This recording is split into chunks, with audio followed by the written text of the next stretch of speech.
안녕하세요. 사연에 빠지다의 DJ 민영입니다. 오늘 사연은 역대급으로 천불이 나서 할 말을 잃게 만드는데요. 과연 어떤 사연인지 들어보시겠습니다. 오늘도 두 가지 사연 준비되어 있는데요. 끝까지 들어주실 거죠? 그럼 오늘의 사연 바로 시작해 볼게요. 안녕하세요. 저는 40대 초반 여자입니다. 저는 최근까지도 제가 세상에서 제일 불쌍한 사람이구나 라고 생각하며 살았어요. 이 나이까지 살았어도 제가 보기엔 제 인생만큼이나 서러운 인생은 어디에도 없는 것 같았거든요. 그래도 제가 인생을 포기하지 않고 결혼까지 하고 아이까지 낳게 된 건 제 가여운 인생을 어떻게든 고쳐서라도 다시 살아보자 싶어서였어요. 남편이 저를 구해줄 구원자라고 확신했거든요. 그런데 아니었습니다. 오히려 남편을 만나고 나서부터 제 인생은 더 나락으로 가고 있었는지도 몰라요. 남편을 만난 건 40이 다 돼서예요.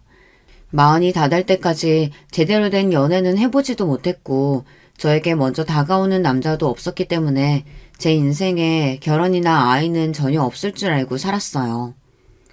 그런 저에게 남편을 만나자마자 아이와 결혼이 동시에 찾아왔으니 남편은 저에게 선물과도 같은 사람이라고 여겼습니다. 남편과 저는 회사 회식 자리에서 처음 만났어요. 사실 당시에 다니던 회사에서 제가 동료들과 잘 지내질 못해서 원래는 회식에 가도 대충 밥만 먹고 빠져나왔어요. 그런데 그날따라 평소 저를 별로 좋아하지 않던 동료 경성씨가 2차까지 같이 가자고 먼저 제안하더라고요. 본인이 아는 남자들이 술을 사주겠다고 오는 중이니 같이 마시자고요. 사실 고민이 됐어요. 경선씨가 평소 하던 행동으로 봐서는 절대 저를 위할 사람이 아닌데 오늘따라 왜 저러나 싶었거든요. 경선씨는 외모도 예쁘장하고 일도 잘해요. 그런데 인성이 영 거지 같았습니다. 친한 사이는 아니었지만 워낙 경선씨가 시끄럽게 떠벌리고 다니는 성격이라 옆에서 들어보면 매일 돈 좀 있는 남자들을 꼬셔서 등쳐먹고 다니는 것 같더라고요. 거기다가 말도 개념 없이 해요. 저보다 나이도 어리면서 저를 대놓고 무시했습니다. 저는 다른 회사에 있다가 함께 일하던 상사와 함께 이 회사로 들어오게 된 거예요. 그래서 기존에 있던 직원들보다 제가 더 경력이 많습니다. 그런데 경선 씨는 자기는 서울에 4년제 대학을 나왔고 저는 전문대도 다니다 졸업을 못한 고졸인데 본인이랑 같은 업무를 하고 같은 직급이라는 것에 불만이 많았어요. 심지어 툭하면 저더러 낙하산 아니냐고까지 했습니다. 그날도 저는 전혀 2차에 갈 생각이 없었는데 경선 씨가 하도 같이 가자고 쫄라서 따라간 거예요. 처음엔 남자들 앞에서 제가 성격이 좋다는 둥, 귀엽게 생겼다는 둥 괜히 추켜 세우더니 나중에는 결국 본색을 드러내더라고요. 잘 알지도 못하는 남자들 앞에서 어김없이 헛소리를 하더라고요. 서영 씨는 볼수록 운이 좋은 것 같아요. 우리 회사가 아무리 이름 없는 중소기업이라고 해도 명색이 대기업 하청인데 고졸이 들어오긴 힘든 구조잖아요. 우리 중에 고졸은 서영 씨밖에 없기도 하고. 경선 씨, 벌써 그거 먹고 설마 취했어요? 또 무슨 소리를 하고 싶어서 그러는 거예요. 회사도 아니고 밖에서까지 버릇없이 시비를 거는 게 짜증이 나서 저는 인상을 팍 썼습니다. 그만하라는 식으로요. 그런데 이 여자는 아랑곳하지 않고 자기 하고 싶은 말을 떠들어댔어요. 서영씨, 아버지가 검사라면서요? 혹시 그 백으로 회사까지 들어온 거 아닌가 싶으니까 그렇죠. 내가 아버지 백으로 취직할 것 같았으면 더 좋은 회사에 가지. 뭐하러 이런 작은 회사에 들어와요. 경선 씨는 우리 회사를 너무 과대평가하는 거 아니에요? 아버지와 대판 싸우고 인연을 끊고 산 지가 한참인데도 저는 회사 사람들에게 무시당하는 게 싫어서 아버지가 검사라는 이야기까지 했어요. 그나마 가족 이야기를 하고 나서 제 외모나 학벌 가지고 무시하던 사람들이 더 무시하지 않았거든요. 저도 평소에 하도 당하고 살다 보니 사람 괴롭히는 인간들 상대하는 데에는 도가 텄습니다. 그러다 보니 저런 개념 없는 된장녀에게까지 지고 싶지 않았어요. 그런데 인생이란 게 한치 앞을 모릅니다. 제가 그렇게나 싫어하던 경선 씨가 아니었다면 남편을 만나지 못했을 거예요. 바로 그 개념 없는 경선 씨가 제 동서가 됐거든요. 남편이 경선 씨 대학 선배였어요. 원래 평소에도 자주 만나서 같이 술을 마시고는 했대요. 그날도 남편 지인들이 여자를 소개해달라고 조르는 바람에 같이 모여서 술을 마시기로 한 거였더라고요. 안 봐도 뻔하죠. 원래도 남자들한테 매일 술 얻어먹고 다니는 게 일상인 경선 씨가 그런 좋은 기회를 놓칠 리가 없으니까요. 그런데 하필이면 그날 제 인생에도 신기한 일이 생겼어요. 그렇게 여자 직원들이 많은데도 남편은 처음부터 저에게 관심을 보였습니다. 술자리는 3차까지 이어졌어요. 술자리를 하다가 남자들이 우르르 담배를 피우러 나가자 경선 씨는 기다렸다는 듯 본인이 마음에 드는 남자 이름을 말하면서 그 남자는 자기가 찍었으니 넘볼 생각하지 말라고 으름장을 놓더군요. 그 남자가 바로 지금의 제 남편의 남동생이자 바로 시동생이에요. 술자리를 주선한 남편이 자기 동생까지 데리고 왔거든요. 경선 씨는 술자리 내내 시동생에게 들러붙어서 여우짓을 하더라고요. 물론 남자가 마음에 들면 그럴 수 있습니다. 그런데 경선 씨가 시동생에게 꽂힌 이유가 어이가 없었어요. 저 선배 학교 다니는 내내 공부도 못하고 거지같이 다니길래 전혀 몰랐었는데 글쎄 알고 보니까 집도 좀 살고 저 동생은 대기업 다닌다지 뭐예요? 저 동생 인물은 좀 없고 멍청해 보이긴 해도 대기업이면 좀 만나보는 것도 나쁘지 않겠죠? 오케이, 어장에 추가. 경선 씨가 진짜 개념 없는 거야 알고는 있었지만 남자들이 자리를 비우자 남자들 외모 평가는 물론이고 직장까지 운운하며 평가를 해대더군요. 마치 본인이 뭐라도 되는 것처럼요. 경선 씨가 원래 여기저기 술집이며 나이트를 다니며 아무 남자들이나 만나고 다니고 그중에 조건 좋은 남자들만 골라 어장관리 하고 다니는 거야 진작부터 알고 있었지만 회사 동료들까지 끌고 다니면서 이러고 다닐 줄은 몰랐습니다.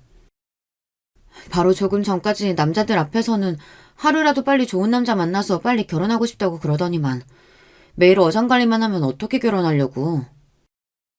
제가 개념 없는 것들만 보면 말을 잘 참지 못해요.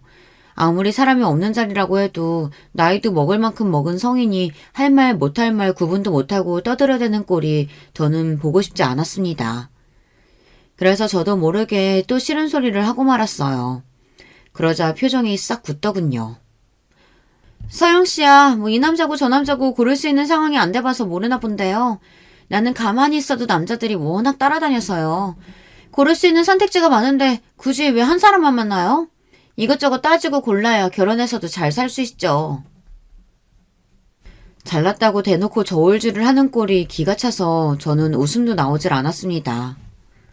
저는 천박하고 이기적인 사람하고는 상종하고 싶지 않아 무시하고 말았어요. 당시에는 저도 처음 만난 남편에게 빠져서 다른 데는 신경 쓰고 싶지 않았거든요. 그날 남편과 저는 금방 친해졌어요. 남편도 처음부터 저에게 호감이 있어서인지 굳이 먼저 저를 집까지 데려다 주겠다고 했습니다. 그 이후에도 남편에게 연락 와서 몇 번 따로 만나 데이트를 했어요. 그런데 생각지도 못하게 남편과 만난 지 얼마 되지 않아 아이가 생겨서 결혼까지 하게 됐습니다. 처음 아이가 생긴 사실을 알았을 때 저도 남편도 많이 당황했어요. 만난 지 3개월도 되지 않았을 때니 당연한 일이었죠.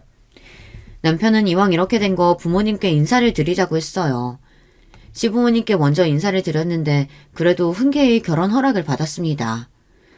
둘 다 40 다 된 나이에 생긴 아이다 보니 이 나이에 자연 임신이 됐다는 게 축복이라고 오히려 좋아해 주셨어요.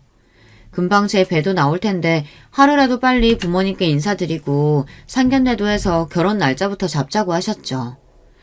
저는 당시에 친정 부모님은 물론 형제들과도 연을 끊고 만나고 있지 않을 때라 남편과 시부모님께도 확답을 못했어요. 그러다가 고민 끝에 제가 먼저 친정엄마에게 연락을 했습니다. 다행히 친정엄마와 형제들은 제 임신 소식을 축하해줬어요. 덕분에 몇 년 만에 만난 어머니와 형제들을 만나 이야기도 나누고 결혼 이야기도 했습니다. 하지만 친정아버지는 끝까지 저를 만나주지 않았어요. 결국은 제 결혼식에도 오지 않으셨습니다. 어머니 말씀이 제가 집을 나간 뒤로 몇 년 동안 연락도 하지 않고 산 것에 대해 아버지께서 괘씸하게 생각하신답니다. 더군다나 결혼 전에 임신부터 했다는 사실을 창피하게 여기신대요. 아버지는 상견례도 결혼식에도 오지 않았어요. 그런 저의 상황을 남편도 시부모님도 이해하지 못했습니다. 저야 아버지를 누구보다 잘 알다 보니 사실 기대도 하지 않았어요. 하지만 서운한 건 할 수 없었어요. 아무리 자식이 잘못했더라도 자식이 임신하고 결혼한다는데 정말 전화 한 통을 안 하시더라고요. 제가 외모도 별로고 잘하는 것도 없었지만 무엇보다 가장 큰 단점은 자신감이 없다는 겁니다. 어릴 때부터 지금까지 저는 한 번도 제가 뭔가를 나서서 해본 적이 없었어요. 항상 남들 뒤에 숨어서 하는 척만 하며 살았죠. 그러다 보니 친구들도 직장 동료들도 저에게 하는 말이 다 똑같았어요. 왜 그렇게 스스로 깎아내리고 자신감이 없냐고요. 그런데 저는 그럴 수밖에 없는 인생을 살았습니다. 저와 가장 가까웠던 가족들에게조차 단 한 번도 평범한 사람으로 대우를 받은 적이 없었거든요. 저는 3남매 중 둘째예요. 위로 언니와 아래 남동생이 있습니다. 언니와 동생은 어릴 때부터 모든 면에서 뛰어나서 부모님의 자랑거리였어요. 언니는 머리도 좋고 공부도 잘하는데 얼굴까지 예뻐서 어디를 가나 주목을 받았습니다. 동생도 마찬가지예요. 동생은 저와 2살 차이인데 어릴 때부터 한글이나 구구단 같은 것들도 저보다 훨씬 더 빨리 뗄 정도로 똑똑했어요. 동생의 능력을 일찍이 알아본 부모님은 바로 영재원에 데리고 다니며 과학고에 진학시켰죠. 성인이 돼서도 형제들은 잘 나갔어요. 언니는 단번에 대형 로펌 변호사가 됐고 동생은 대기업 연구원으로 근무합니다. 반면에 저만 돌연변이었어요. 저는 키도 작고 몸도 뚱뚱해요. 거기다 잘하는 것도 거의 없어서 집안의 천덕꾸러기였죠. 대학도 이름도 없는 전문대를 다니다가 그마저도 적응을 못해서 그만뒀습니다.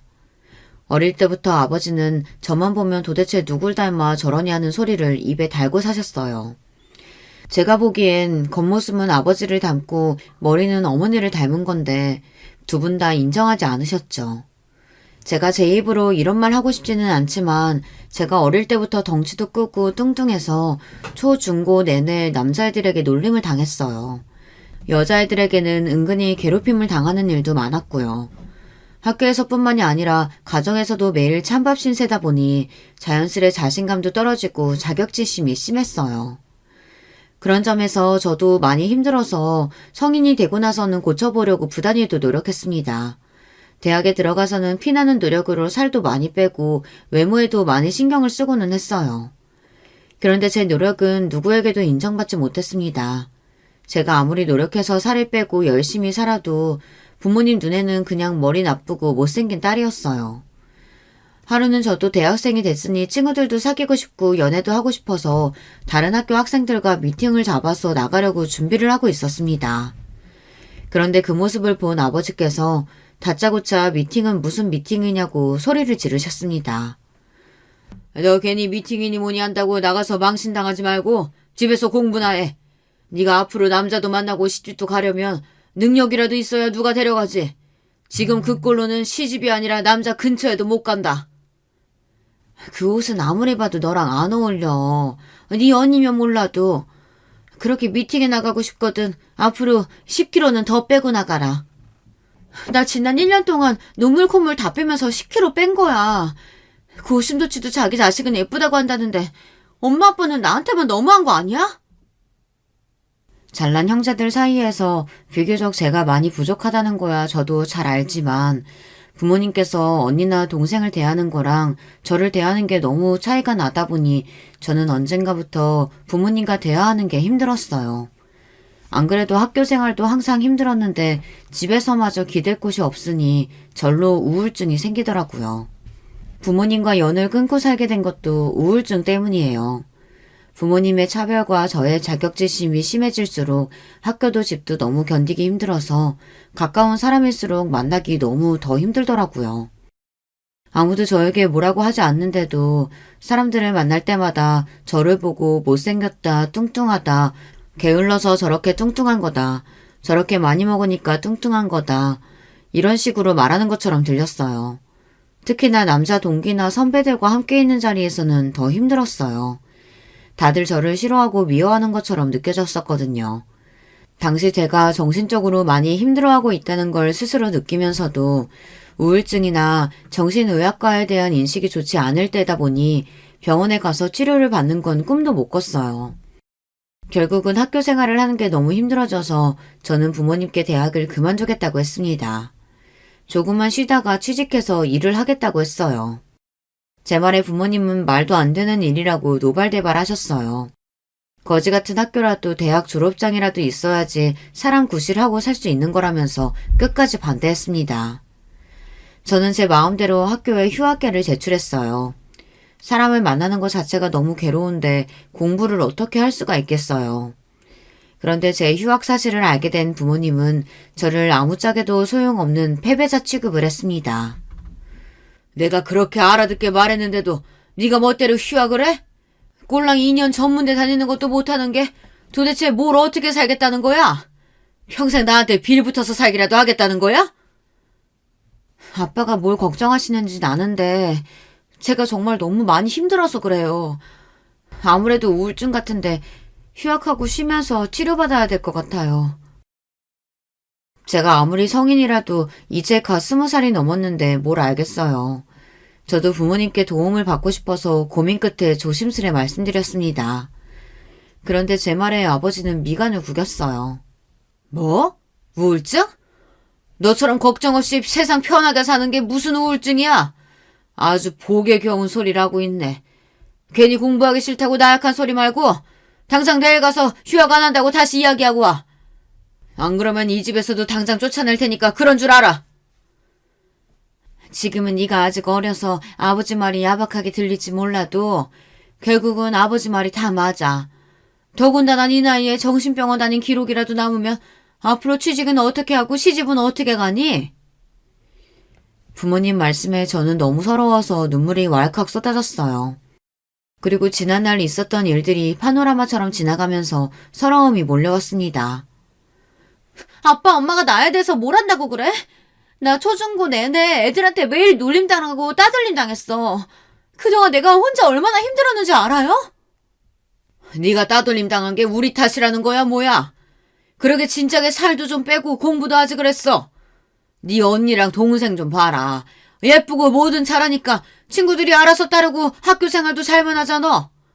어이구, 도대체 누굴 닮아서 저렇게 한심한 소리만 해대는지. 그날 저는 태어나 처음으로 제가 부모님의 딸이라는 사실이 너무 싫었어요. 그리고 마음을 굳게 먹었습니다. 무슨 짓을 해서든 이 집을 떠나겠다고요. 저는 마음먹은 대로 해냈습니다. 휴학하자마자 악착같이 일자리를 구했어요. 그리고 1년 동안 월급을 차곡차곡 모아 집을 나왔습니다. 고작 보증금 2,000짜리 반지하 월세였지만 제가 스스로 해냈다는 것이 기뻤어요. 그리고 저는 집을 나온 이후 서서히 부모님과 거리를 두기 시작했어요. 그리고는 몇 년 뒤 아예 인연을 끊어버렸습니다. 물론 부모님이 보고 싶고 그리웠던 적도 있었어요. 하지만 저를 위해서라면 그 편이 더 나을 거라고 여겼습니다. 집을 나와 살면서 가장 먼저 한 건 정신의학과에 다니기 시작한 거예요. 아마 부모님과 살았다면 절대 못했을 일이었죠. 당시에 제가 다녔던 직장은 유명하고 큰 회사는 아니었지만 가족 같은 분위기였어요. 저의 진짜 가족과는 전혀 다른 분위기였죠. 제가 우울증이 있다는 사실을 알고도 저를 위해 많이 배려해줬어요. 사장님께서는 제가 살을 빼려고 다이어트를 한다는 사실을 아시고는 직원 복지로 헬스장 회원권까지 지원해 주셨습니다. 집을 나오고 학교를 그만둔 정도로도 저에게는 많은 변화가 일어났어요. 누구도 저를 무시하지 않았어요. 형제들과 차별하는 부모님도 없으니 저는 자연스레 우울증도 좋아졌습니다. 나중에는 약을 끊을 정도로 많이 좋아졌죠. 그렇게 저는 평생 변하지 않을 것만 같았던 제 우울증과 자격지심에서 벗어났어요. 그런 제가 부모님께 먼저 연락해서 결혼한다고 말하기까지 얼마나 힘들었을지는 아무도 모릅니다. 저는 최대한 그 순간만은 피할 수 있다면 피하고 싶었어요. 혹시나 부모님을 다시 만나게 되면 제가 다시 예전의 저로 돌아가기라도 할까 봐서요. 제가 어떤 마음으로 연락했는지 알 리 없는 아버지는 상견례에도 결혼식에도 오지 않았어요. 저는 마음이 좋지는 않았지만 애써 담담하게 결혼식을 올렸습니다. 아이가 생겨서 갑작스레 한 결혼이었지만 저는 누구보다 행복하게 살고 싶었어요. 사실 저는 남편에 대해 아는 게 별로 없었어요. 연애라고 해봤자 3개월 정도밖에 하지 못하고 아이가 생겨서 결혼했으니까요. 저는 다른 건 몰라도 남편이 좋은 사람이라고 생각했어요. 자상하거나 말을 살갑게 하지는 않았지만 임신한 저를 위해 퇴근하고 오면 집안일도 알아서 잘하고 맛있는 걸 만들어주기도 했거든요. 남들은 그거야 남편이면 당연한 거 아니냐고 할지는 모르겠지만 저는 마흔이 다 될 때까지 살면서 누가 저를 위해 무언가 해준 기억이 많지 않기 때문에 남편이 사소하게만 챙겨줘도 행복했습니다. 이 정도 남편이라면 앞으로 좋은 가정을 꾸릴 수 있겠다 싶었습니다. 그런데 역시나 제 팔자는 사랑받고 살기는 그른 팔자인가 봅니다. 제 결혼 생활은 시작부터 삐걱거렸거든요. 특히나 시동생과 동서가 결혼한 이후 더 그랬습니다. 처음에 제가 말한 대로 그 재수없는 경선 씨가 제 동서가 됐어요. 동서와 시동생은 그 술자리 이후 1년 정도 연애를 했다네요. 제가 만삭이라 배가 남산만하게 불렀을 때 둘은 결혼식을 올렸습니다. 동서는 결혼식을 올리고 한 가족이 된 뒤에도 여전히 재수가 없었어요. 시댁에서 저와 마주칠 때마다 한마디씩 툭툭 내뱉는데 사람 기분을 아주 더럽게 만들더군요. 한 번은 그런 적이 있었어요. 제가 배가 너무 많이 나와서 잘 앉지도 서 있지도 못할 때였습니다. 그런데 시댁 제삿날 동서는 제사가 다 끝나고 나서야 나타났어요. 이미 제사도 다 끝나고 친척들까지 모두 다 돌아갔는데 그제야 나타난 동서와 시동생은 현관문을 열고 들어와서는 일이 많아 늦었다고 너무 죄송하다고 애교를 피우며 들어오더라고요. 아이고 바쁜데 뭐하러 왔어? 제사상이라고 얼마 차리지도 않았는데 온 김에 과일이나 좀 먹고 가라. 저희 시댁은 장남, 차남 심하게 나누는 집안이었어요. 시아버지도 장남이라 항상 제사를 도맡아 하셨기 때문에 집안의 모든 대소사는 장남이 맡아서 하는 게 당연하다고 생각하시는 분들이었죠. 더군다나 차남인 시동생은 대기업에 다니고 저희 남편은 중소기업에 다니다 보니 은근 시부모님도 시동생을 더 챙기셨어요. 아무래도 시동생은 매달 생활비에 용돈도 두둑하게 챙겨드리는데 저희는 상대적으로 용돈도 드리지 못하니 당연한 일이었죠. 더군다나 당시에 저는 회사를 그만둔 상태라 아무리 임신해서 만삭이라고 해도 동서와 달리 제사에 오는 걸 당연하게 생각하셨어요. 만삭인 형님도 오시는데 저도 당연히 와야죠. 그리고 어머님 아버님께 드릴 말씀도 있고요. 동서는 마음에도 없는 소리를 해대며 아주 알랑방귀를 껴댔습니다. 그러더니 한다는 말이 동서도 임신을 했다네요.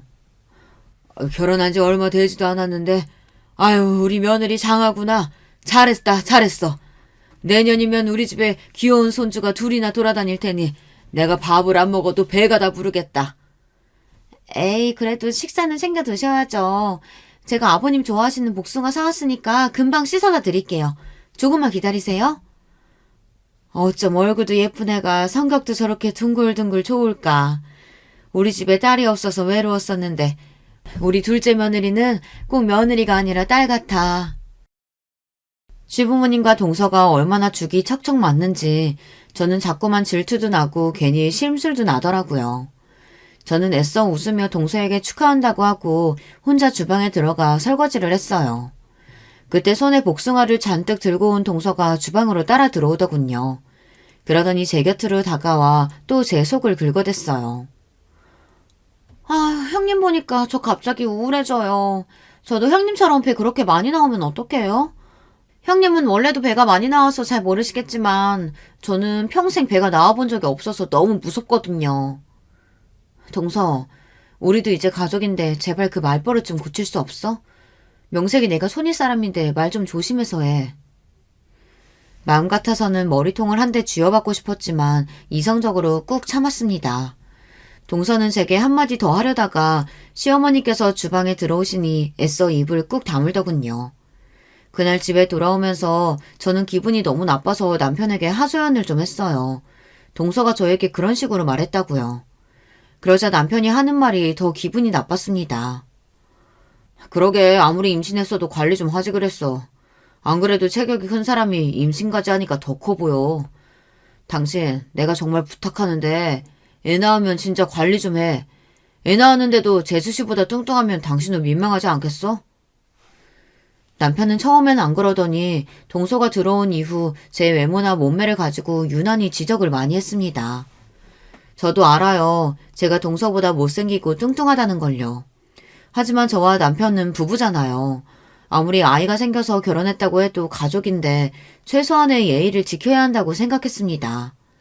제가 남편에게 좀 서운한 내색을 하면 남편은 본인은 원래 무뚝뚝해서 살가운 말을 하거나 자상하게 대할 줄을 모른다네요. 제가 남편에게 바라는 건 많은 걸 바라는 게 아니었어요. 단지 이 세상에 적어도 한 명 정도는 제 편이 있었으면, 그게 남편이었으면 했습니다. 그런데 제가 너무 많은 걸 바랬나 봅니다. 남편은 결혼하고 나서도 저에게 큰 관심이 없었어요. 저는 애써 남편을 이해하려고 했습니다. 저도 애교 있고 살가운 아내는 아니니 아이를 낳고 살다 보면 우리 부부도 나아지겠지 기대했어요. 그런데 남편은 아이가 태어났는데도 별로 달라지지 않았어요. 오히려 전보다 더 밖으로 놀면서 저나 아이를 방치했습니다. 제가 육아가 너무 힘들어서 주말만이라도 좀 도와달라고 했는데 남편은 항상 외면했습니다. 오히려 전보다 더 친구들을 자주 만나고 술도 많이 먹었어요. 남편은 애가 기저귀를 뗄 때까지 단 한 번도 애 기저귀를 갈아준 적이 없습니다. 어느 땐 남편이 저와 아이를 사랑하기는 하나 싶었어요. 한 번은 제가 너무 육아에 지쳐 서러워서 술에 취해 들어온 남편에게 쏘아붙였습니다. 당신 너무한 거 아니야? 나 당신 아내고 저기 자고 있는 애는 당신 아들이야. 그런데 어떻게 이 정도로 신경을 안 쓸 수가 있어? 나는 그렇다 치고 당신 우리 아들 사랑하기는 하는 거야? 저는 남편에게 물으면서 겁이 났습니다. 남편이 저나 아들을 사랑하지 않는다고 말하기라도 할까 봐서요. 아유, 진짜 지겨워. 내가 너나 애나 먹고 살게 해줬으면 된 거지. 도대체 뭘 더 바라는 거야? 남편은 소리를 버럭 지르고 나서는 방문을 쾅 닫고 들어가 버렸어요. 그리고는 평소처럼 저와 아들에게 무신경한 채 지냈습니다. 그 순간 알겠더라고요. 남편이 저를 사랑해서 결혼하지 않았다는 걸요. 제가 걱정했던 대로 남편은 아이가 생겨서 할 수 없이 한 결혼이었어요. 차라리 그렇게 생각하고 나니 마음이 편하더군요. 저는 그날 이후 일절 남편에게 도와달라고 하지 않았습니다. 이제와 결혼을 물을 수도 없으니 아이를 키우는 동안은 그냥 이렇게 지내는 수밖에 없겠다 생각했죠. 그렇게 시간이 지나 아이도 어린이집에 다닐 정도로 자랐어요. 저와 남편은 여전히 대면대면하게 남보다 못한 사이로 살고 있었습니다. 그러던 어느 날이었어요. 그날도 어김없이 남편은 새벽이 되어야 집에 들어왔어요. 그런데 남편이 그날은 평소와 좀 다르더군요. 뚜렷한 증거는 없었지만 분명 남편은 이상했습니다. 회식하고 왔다는 사람한테 술 냄새는 하나도 안 나고 여자 냄새가 났어요. 왜 여자들은 알잖아요. 밖에서 일하고 들어온 남편한테 나는 꼬릿한 냄새요. 늦게 들어오는 날이면 남편에게서 항상 그 꼬릿한 땀 냄새가 났었는데 최근 들어 자꾸만 미묘한 방향제 냄새 같은 게 났어요. 회식한다고 하지 않았어? 밤새 술 마시고 온 사람이 어쩜 술 냄새가 하나도 안 나? 요즘 식당엔 옷에 뿌리라고 방향제 다 비치되어 있는 거 몰라? 몸에서 고기 냄새 하도 나는 것 같아서 그거 좀 뿌렸더니 냄새 안 나나 보지. 남편은 애써 당당하게 고깃집에서 방향제를 뿌리고 나왔다고 했지만 분명 평소와는 달라 보였어요. 대충 둘러댄다는 느낌이 강하게 들었습니다. 저는 아무래도 이상해서 남편이 샤워하러 들어가자마자 남편 코트 주머니에서 핸드폰을 꺼냈습니다. 그리고 결혼하고 처음으로 남편 핸드폰을 뒤졌어요. 그런데 이 인간이 핸드폰에 비밀번호를 걸어놨더라고요. 저는 비밀번호를 풀기 위해 이것저것 핸드폰을 눌러봤습니다. 그런데 그때였어요. 당신 지금 뭐 하는 거야? 왜 남의 핸드폰을 왜 훔쳐봐? 당신 지금까지 나 씻으러 들어가면 매일 내 핸드폰 뒤지고 있었던 거야? 제가 이렇게 허술해요. 몰래 남편 핸드폰을 뒤지려다가 걸렸습니다. 몇 번 보다가 걸린 거면 억울하지도 않습니다. 그날 처음 훔쳐보려고 한 건데 하필이면 바로 걸려서 저만 이상한 사람이 됐어요. 남편은 그날부터 저를 울부증으로 몰아갔습니다. 회식을 핑계로 집에 늦게 들어오거나 혼자 베란다에 나가서 오래 통화하고 들어와서는 괜히 저에게 큰 소리를 쳤어요. 뭘 봐? 또 내 핸드폰 훔쳐보려고? 당신 이 정도면 진짜 병이다 병. 내가 숨 막혀서 당신이랑 살겠니? 제가 아무 말도 하지 않았는데 괜히 큰 소리치는 남편이 저는 더 의심스러웠습니다. 분명 여자가 있는 게 분명한데 저렇게 뻔뻔하게 구니 저도 더는 가만히 있을 수 없었어요. 결국은 저는 남편을 미행하기로 했습니다. 그날은 토요일이었어요. 남편이 회사 상사와 골프를 치러 가야 한다고 골프 가방을 챙기더군요. 저는 아이 밥을 먹이는 척하며 남편에게서 눈을 떼지 않았습니다. 그리고 남편에게 오늘은 아이 친구네 가서 저도 놀다 올 거라고 집에 없을 거라고 했어요. 그런데도 남편은 도대체 정신이 어디에 가 있는지 제 말에 대꾸도 안 하더군요. 그러더니 아이에게 인사도 안 하고 골프 가방만 가지고 나가버렸어요. 정말 남편 하는 꼴을 보면 지금이라도 당장 헤어지고 싶었습니다. 저는 그렇다 치더라도 아이는 자기 핏줄이잖아요. 그런데도 애한테조차 관심이 없는 모습에 정이 뚝 떨어졌어요. 저는 속상한 마음도 잠시 곧바로 아이를 동네 아는 엄마에게 맡기고 곧장 남편의 뒤를 밟았습니다. 이날을 위해 제가 렌트카까지 빌렸다니까요. 그런데 생각지도 못한 일이 벌어졌어요. 남편 차가 집을 빠져나와 익숙한 동네로 들어서더니 시동생 네 아파트 단지로 들어가더군요. 저는 곧장 차를 돌려 아파트 출구 쪽으로 가서 남편 차가 나오기만을 기다렸어요. 저는 혼자 별의별 생각을 다 했습니다. 도대체 남편이 주말에 시동네 아파트는 왜 온 건가 싶어서요. 그리고 일말에 기대를 했습니다. 이대로 남편 차가 경기도에 있는 골프장으로 향하기만을 바랬습니다. 그런데 남편의 차는 괜히 동네를 몇 바퀴 더 돌았어요. 그러더니 차차 본색을 드러내더군요. 대낮부터 모텔이 즐비한 모텔촌으로 차를 옮겼어요. 저는 남편의 차를 뒤쫓을수록 더 의문만 생겼습니다.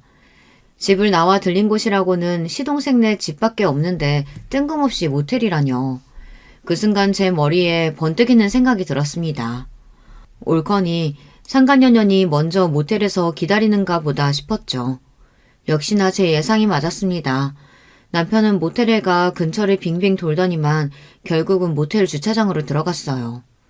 제 입에서는 절로 쌍욕이 튀어나왔습니다. 저는 애써 벌벌 떨리는 가슴을 부여잡으며 남편 차가 들어간 모텔 주차장으로 따라 들어갔습니다. 그런데 잠시 뒤 저는 충격적인 모습을 목격하고 말았어요. 글쎄 남편 차 조수석에서 내린 건 다름 아닌 동서였습니다. 저의 전 직장 동료이자 시동생의 아내인 동서 말이죠. 저는 순간 이건 뭐가 잘못돼도 한참 잘못됐다 싶었는데 잠시 뒤 차에서 내린 동서가 촐랑거리며 남편에게 다가가 팔짱을 끼는 모습을 보니 제 눈이 휙 돌더군요. 그 순간 저는 곧바로 차에서 내려 두 연놈에게 달려들었습니다. 그러고는 곧장 동서 머리채부터 잡아챘어요. 이 연놈들이 미쳤나? 여기가 어디라고 둘이 팔짱을 끼고 들어와? 그 순간 저는 눈에 뵈는 게 아무것도 없었어요. 오로지 지금 내 눈앞에 보이는 이 년놈들을 죽일 생각밖에 없었습니다. 자기야, 이 여자 지금 뭐 하는 거야? 빨리 떼줘. 이 돼지같이 무식한 옆에 애야. 손 안 나? 뭐? 자기? 너 진짜 돌았니? 네 남편은 어디다가 두고 남의 남편 데리고 모텔에 들어가? 저는 동서 머리채를 잡은 손에 힘을 세게 주고는 마구 흔들어댔습니다. 그때였어요. 제 남편이자 제 아들의 아버지인 인간이 제가 동서 머리채를 흔드는 사이 세상에서 가장 찌질한 모습으로 도망치더니 차를 가지고 순식간에 도망쳐버렸어요. 저와 동서년을 모텔 주차장에 그대로 둔 채 말이죠. 순간 저는 물론이고 동서년까지 기가 차서 정신없이 모텔 주차장을 벗어나는 남편의 차 뒤에다 대고 소리를 질렀습니다. 정말 지금 생각해도 너무 기가 차고 어이가 없어요. 세상에 병신도 저런 병신이 있나 싶어서요. 그제야 제 손에서 벗어난 동서년이 적반하장인지 제 어깨를 밀어내며 지금 뭐 하는 거냐고 오히려 대묻더군요. 저는 순간 황당해서 절로 웃음이 튀어나왔어요. 그 상황이 너무 기가 차서요. 너야말로 내 남편이랑 여기 뭐하러 왔는데? 거짓말할 생각 말고 똑똑히 말해. 안 그러면 지금 당장 네 남편까지 부를 테니까. 남편이 모텔을 벗어난 지 좀 됐는데도 저는 혼란스러운 마음이 좀처럼 나아지질 않았어요. 제 눈앞에 벌어진 이 상황을 어떻게 정리해야 할지 가늠조차 되질 않았죠. 그런데 그때였습니다. 갑자기 표정이 변한 동서가 말을 바꾸기 시작했어요. 어머 형님, 도대체 여기가 어딘데 저를 데리고 오신 거예요? 도무지 여기가 어딘지 모르겠네요. 동서는 갑자기 저더러 형님이라고 부르더니 여기에 왜 온 거냐며 발연기를 했습니다. 저야말로 어이가 없어서 멍하니 동서 얼굴을 노려봤어요. 그러자 다시 순식간에 얼굴이 변한 동서가 제게 바짝 다가오더니 욕을 퍼붓기 시작하더군요. 아씨, 대충 넘어가라고 했더니 네가 뭘 잘났다고 꼬나봐. 너 지금 뭔가 단단히 착각했나 본데 네 남편도 홀라당 튀어버린 마당에 내가 여길 네 남편이랑 왔다는 증거가 있어? 도대체 무슨 증거가 있다고 지랄이야. 동서녀는 사악한 표정으로 뻔뻔하게 굴었어요. 그러면서 오히려 저더러 증거도 없으면서 사람을 몰아간다고 억울한 신용을 했어요. 저는 이미 너무 혼란스러워서 무슨 말을 해야 할지 몰랐습니다. 남편과 동서가 있는 모습을 보니 화가 나서 다짜고짜 머리끄댕이부터 잡기는 했지만 동서년 말대로 증거가 필요했어요. 이미 남편은 도망쳤습니다. 자기는 이 모텔에 온 적도 없고 왔다고 해도 동서와 온 적이 없다고 잡았다면 제가 이 두 논념들의 불륜 사실을 입증할 방법이 없어요. 더군다나 제스 씨와 아주버님이 불륜이라는 사실을 어느 누가 믿겠어요. 제가 혼란스러워하고 있다는 사실을 금방 눈치챈 동서가 슬쩍 미소를 지어 보이더니 저에게 다가왔습니다. 아, 우리 형님 많이 놀랐나 보다. 그러게 여기까지 찾아왔어요. 그냥 평소처럼 눈치 없는 여편으로 살 것이지. 도대체 언제부터야? 언제부터 둘이 이런 더러운 짓 하고 다닌 거냐고? 뭐래? 내가 형님 이렇게 불러주고 용석이 오빠랑 애 좀 낳고 몇 년 살았다고 형님이 진짜 용석이 오빠 마누라라도 되는 줄 알아? 오빠는 형님 좋아한 적 없어요. 나 질투하게 하려고 하다가 실수로 애 생겨서 어쩔 수 없이 형님이랑 결혼한 거라고요. 순간 저는 제 두 귀를 의심했습니다. 재수없는 상간녀년이 일부러 저를 도발하려고 하는 소리라고밖에 생각할 수 없었죠. 그때 술자리에서 용석이 오빠가 정말 형님이 마음에 들어서 집까지 데려다 주겠다고 따라간 줄 아는 거예요? 와, 착각도 유분수가 있지. 어떤 남자가 형님처럼 못생기고 뚱뚱한 여자를 좋아해. 용석이 오빠가 원래 전부터 나 좋다고 따라다녔었는데 내가 안 받아주니까 그날도 심술나서 아무 여자한테나 관심 있는 척 한 거예요. 더러운 년이 뭘 잘했다고 아무 말이나 짓거리고 있어. 닥쳐! 난 네 말 안 믿으니까. 직장 생활할 때부터 경선이 인연이 하는 더러운 꼴은 많이 봤습니다. 인연 입에서 나오는 소리가 사실일 리 없어요. 내가 이미 볼 꼴 못 볼 꼴 다 들킨 마당에 뭐하러 거짓말하겠어요. 그리고 용석이 오빠가 그러더라고요. 사실 형님네 친정아버지가 검사라는 소리에 솔깃해서 좀 꼬셔볼까 했던 거라고. 그러니까 형님은 나 아니었으면 용석이 오빠랑은 결혼 못했다니까요. 정말이지 손이 떨리고 머리가 다 지끈거렸습니다. 물론 남편과 제가 대단한 사랑을 해서 결혼을 한 건 아니었지만 그래도 이 정도로 최악인 줄은 몰랐어요. 남편은 처음부터 저한테 관심이 있었던 게 아니라네요. 남편이 대학 때부터 동서를 좋아서 따라다녔대요. 근데 대학교를 졸업하고 나서도 동서가 남편한테 매일 간만 보고 어장관리만 한 거죠. 그런 동서 때문에 마음이 조급했던 남편은 동서가 부르면 어디든 갔답니다. 그래서 그때도 회사 2차 회식 자리에 부르자마자 달려왔던 거고요. 그러나 여전히 본인에게는 관심이 없고 친구들에게까지 끼를 부리는 동서가 미워 잔뜩 화가 나 있었는데 그때 마침 동서와 별로 사이가 좋아 보이지 않았던 제가 눈에 띈 겁니다. 그래서 일부러 저한테 들이댄 거라네요. 더군다나 저희 친정아버지가 검사라는데 솔깃하기도 했고요. 그때 상황이야 어쨌든 이제는 둘 다 결혼했으면 잘 살았어야지. 어떻게 이런 더러운 짓거리를 할 수가 있어? 저는 더 듣고 싶지 않았습니다. 지난날의 일들도 끔찍하고 싫었지만 지금 당장 저에게는 눈에 넣어도 아프지 않을 아들이 있어요.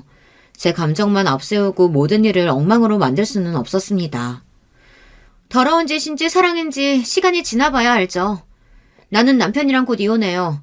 우린 결혼했을 때부터 둘이 안 맞아서 내내 싸우기만 하느라 제대로 산 날도 며칠 안 되거든요. 그 인간이랑 이혼하고 용석이 오빠랑 살 거예요. 그러니까 이왕 미리 알게 된 거 형님도 하루빨리 정리하고 그 집에서 아들 데리고 나가세요. 괜히 버티고 있다가 낙동갈 오리알 되지 마시고. 경선이 전혀 머리털을 쉽게 놓아주는 게 아니었습니다. 아까 잡았을 때 그냥 그대로 다 뽑아버려야 했어요. 그랬으면 뚫린 입이라고 저렇게 함부로 짓거리지는 못했을 테니까요. 세상에 저 같은 일을 당한 사람이 설마 또 있을까요? 동서녀는 자기 할 말만 퍼부은 채 도망갔어요. 저는 잠깐 사이 벌어진 끔찍한 상황에 어안이 벙벙해서 그 자리에서 꼼짝도 할 수가 없었습니다. 아들을 맡긴 동네 엄마에게 전화가 와서 저는 그제야 정신을 차리고 아이를 데리러 갔어요. 아들을 찾아서도 저는 집에 돌아가고 싶지 않았습니다. 남편이라는 거지 같은 인간이 그 집에 있는지 알 수는 없었지만 다시는 그 집에 들어가고 싶지 않았어요. 저는 아들을 렌터카에 태운 채로 갈 곳도 없으면서 여기저기 몇 시간을 뺑뺑 돌다가 아이가 잠든 걸 확인하고는 그제야 차를 갓길에 세웠습니다. 그러고는 혼자 핸들에 얼굴을 묻고 울었어요. 저 자신이 너무 불쌍하고 초라해서요. 그리고 차라리 남편 뒤를 미행하지 말걸 이런 멍청한 생각까지 들었습니다. 남편과 동서의 사이를 모른 채 살았다면 오히려 이렇게 가슴이 아프지는 않았을 테니까요. 드디어 내 인생이 바닥을 쳤다 싶었던 바로 그 순간 왜인지 아버지의 얼굴이 떠올랐습니다. 제가 아는 사람 중 세상에서 제일 똑똑한 사람이 바로 아버지였으니까요. 저는 10년 만에 무슨 용기가 났는지 곧바로 아버지에게 전화를 걸었습니다. 그리고 잠시 뒤 믿기지 않은 일이 벌어졌어요. 10년 만에 아버지께서 제 전화를 받았습니다. 저는 아버지에게 무슨 말이라도 해야 할 것 같았지만 할 말은 아무것도 떠오르지 않고 눈물만 자꾸만 차올랐습니다. 아빠, 제발 전화 끊지 마세요. 사실 나 지금 죽고 싶을 만큼 힘들어서 정말 너무 힘들어서 아빠한테 전화한 거예요. 제발 나 좀 도와줘요. 정말 이러다가 죽어버릴지도 모르겠다 싶은 마음이 드니 저도 모르게 울분이 차올라 애원하던 말이 튀어나오더군요. 아버지는 그제야 무슨 일이냐고 결혼해서 잘 사는 거 아니냐고 물었습니다. 저는 10년 만에 듣게 된 아버지의 목소리에 순간 너무 서러워서 아이처럼 펑펑 울며 두서없이 제게 일어난 일들을 이야기했어요. 그리고 잠시 뒤 아버지는 저와 아들을 데리러 와주셨어요. 저는 그 길로 아버지를 따라 친정에 갔습니다. 지금부터 아버지 말 잘 들어. 아버지, 바로 몇 년 전에 부장검사로 퇴직한 거 알지? 더군다나 네 언니는 대한민국에서 제일 유명한 로펌 변호사야. 아버지가 다 알아서 해결할 테니까 너는 아버지가 시키는 대로만 해. 그 순간부터 저는 아버지의 말대로 하기로 했습니다. 제가 아들을 데리고 나왔는데도 남편은 며칠 동안 아예 연락이 없었어요. 인간이 맞나 싶더군요. 본인이 저에게 저지른 짓이 있는데 연락조차 하지 않는다는 게 더 끔찍하게 싫었어요. 어쩌면 남편은 제가 그대로 영영 사라져주길 바랬는지도 몰라요. 그로부터 딱 일주일이 지난 뒤 남편에게 연락이 오더군요. 딱 제가 준비한 고소장이 도착했을 거예요. 야비한 인간은 역시 달랐습니다. 아내랑 아이가 하루아침에 사라졌는데 전화도 한 통 없더니만 고소장을 받고 나서야 저에게 전화를 한 거죠. 저는 남편의 전화를 일절 받지 않았습니다. 그리고 며칠 뒤 시댁 제사에 참석했어요. 시댁은 1년에 명절 포함 4번 정도 제사가 있거든요. 그날만큼은 시아버지가 장남이시라 시아버지 형제분들이 다 시댁에 모여요. 저와 지난 한 달 동안 연락이 안 됐으니 남편과 시댁 식구들은 저를 보자마자 다들 놀란 눈을 했습니다. 남편과 동서는 저를 보자마자 할 말이 많은지 어떻게든 말할 기회를 엿보고 있었지만 저는 그런 남편과 동서의 시선을 무시했어요. 이런 상황을 알 리 없는 시어머니는 저에게 어쩜 한 달 동안이나 연락도 안 하냐고 볼멘 소리를 했어요. 역시나 예상대로 남편은 제가 집에 안 들어가고 있다는 이야기도 아직 안 했나 보더라고요. 거기다가 가소로운 동서녀는 저를 보자마자 아무 일 없었다는 듯 웃었어요. 그러고는 한다는 소리가 기가 막혔습니다. 어머님, 부부싸움 안 하는 부부가 어디 있어요. 형님이랑 아주버님도 좀 다투셨나 보죠. 저는 이해해요, 형님. 뻔뻔한 것도 능력이라면 능력이에요. 제가 보낸 고소장을 분명히 받았을 텐데 저렇게 태연하게 굴더라고요. 저는 그런 동서가 안 입고 와서 저도 똑같이 깔깔 소리 내며 웃어줬어요. 그치? 동서야말로 나를 제일 잘 이해하겠지. 아참, 그래서 동서는 서방님이랑 언제 이혼하는데? 저는 동서에게 언제 이혼할 거냐고 대놓고 물었습니다. 그러자 동서 얼굴이 금방이라도 터질 것처럼 빨개지더군요. 그리고 제사상을 준비하던 시댁의 다른 식구들마저 모두 거실로 나왔어요. 그러자 동서는 물론이고 시부모님까지 당황해 저에게 무슨 소리를 하는 거냐고 화를 내시더군요. 어머, 이 형님이 지금 무슨 소리를 하는 거야? 무슨 말은 무슨 말이야. 동서가 그날 분명히 모텔 앞에서 그랬잖아. 서방님이랑 이혼할 거라고. 태연하게 뱉어낸 제 말에 시부모님이며 남편까지 깜짝 놀라더군요. 그리고 다른 식구들은 쑥덕거리기 시작했어요. 그 모습에 시부모님은 미간을 잔뜩 꾸기며 동서에게 모텔은 뭐고 이혼은 또 무슨 소리냐고 물었어요. 동서, 어머님 아버님께 말씀드리기 어려울까봐 내가 따로 싹 준비해서 가져왔어. 여러분, 이것 좀 보세요. 이게 다 이 두 사람의 불륜 증거예요. 저는 미리 준비해온 불륜 증거 자료들을 가방에서 꺼내 던졌습니다. 그러자 제 눈치만 슬슬 살피고 있던 남편이 불이 났게 달려와 바닥에 떨어진 사진과 자료들을 헐레벌떡 줍더군요. 그 꼴이 아주 우스웠어요. 멍청한인가. 내가 설마 이것만 가져왔겠어? 여기 또 있지. 저는 잔뜩 복사해온 서류들을 아예 방 안 가득 던졌습니다. 저는 지난 한 달 동안 아버지와 언니와 함께 쉬지 않고 남편과 동서의 불륜 증거만 찾았습니다. 찾다 보니 더 어이가 없더군요. 이렇게 증거가 차고 넘치는데 어떻게 지금까지 몰랐을까 싶어서요. 아버지와 함께 일했던 검사들과 검사원들, 거기다가 언니 로펌 직원들까지 물심양면으로 도와줬어요. 지난 반년 동안 남편과 동서의 카드 내역, 블랙박스 기록만 따서 CCTV를 뒤진 정도만으로도 증거가 충분했습니다. 더러운 연놈들이 일주일에 서너 번씩이나 만났더라고요. 너희 사람 잘못 건드렸어. 너희들 덕분에 우리나라 최고 검사들이랑 변호사들이 다 힘을 합쳤으니까. 바닥에 떨어진 자료들을 확인한 가족들은 경악을 금치 못했습니다. 그럴만했죠. 세상에 아주버님과 재수씨 간의 불륜이라니요. 이건 사람과 전쟁에서도 나올까 말까한 막장 중에 개막장이었어요. 여보, 그만해. 우리 아들도 생각해야지. 수근거리는 가족들 사이로 제게 다가온 남편이 귀에 대고 조용히 속삭이더군요. 이제와 저더러 우리 아들 생각을 하라네요. 양아치 같은 인간이 그제야 아들 생각이 나나 보더군요. 개 같은 새끼. 바람 피울 때는 네 새끼 생각은 눈곱만큼도 안 하더니만 이제 와서 뭐? 아들을 생각해? 웃기는 소리 하고 있네. 나한테 절대 합의는 없으니까 그런 줄 알아. 인연이 감히 내 인상에 똥을 뿌려? 너 내가 가만히 안 둘 거야. 너 이리 와! 동서녀는 이제 아예 다 끝났다고 생각하는지 저에게 달려들어 머리꺼댕이를 잡으려고 했습니다. 저도 이때다 싶어 아주 동서녀 머리털을 다 뽑아버릴 작정이었죠. 그런데 그때였습니다. 시댁 문이 벌컥 열리더니 시동생이 들어왔어요. 그리고 새로운 반전이 일어났어요. 이경선, 인연 어딨어? 그 점잖은 시동생이 동서녀 욕까지 하며 들어왔습니다. 그리고 새로운 서류를 바닥에 던졌어요. 그건 바로 다름 아닌 유전자 검사 서류였어요. 그리고 그 서류에는 더 쇼킹한 내용이 적혀 있었습니다.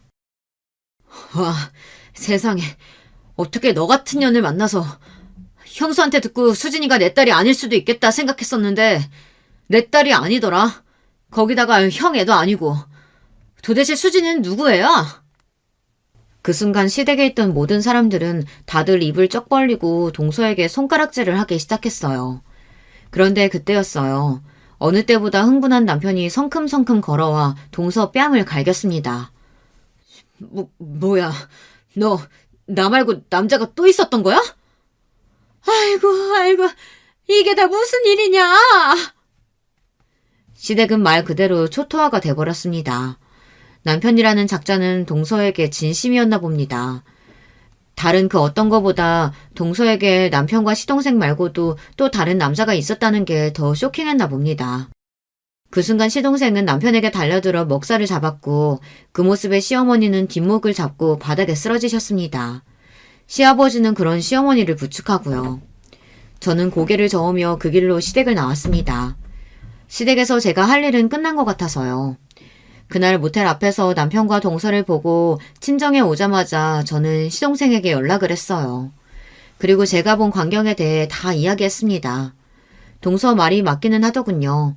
안 그래도 시동생도 동서와 이혼할 생각이었대요. 시동생도 동서가 딴짓하고 다니는 것 같아 뒤를 좀 캤는데 영 증거를 못 찾았다고 하더군요. 더군다나 애도 잘 돌보지 않고 사치만 부리는 게 진작부터 맞지 않아 매일 싸웠답니다.